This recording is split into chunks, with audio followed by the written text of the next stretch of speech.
Received a call to remove some bees from a light breaker box.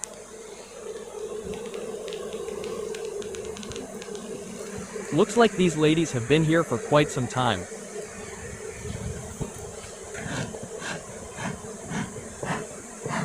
I can see brood on 95% of the comb.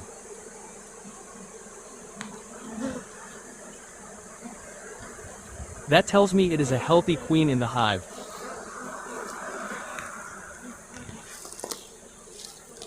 I just started with some smoke and the queen ran out the hive, right into my catcher.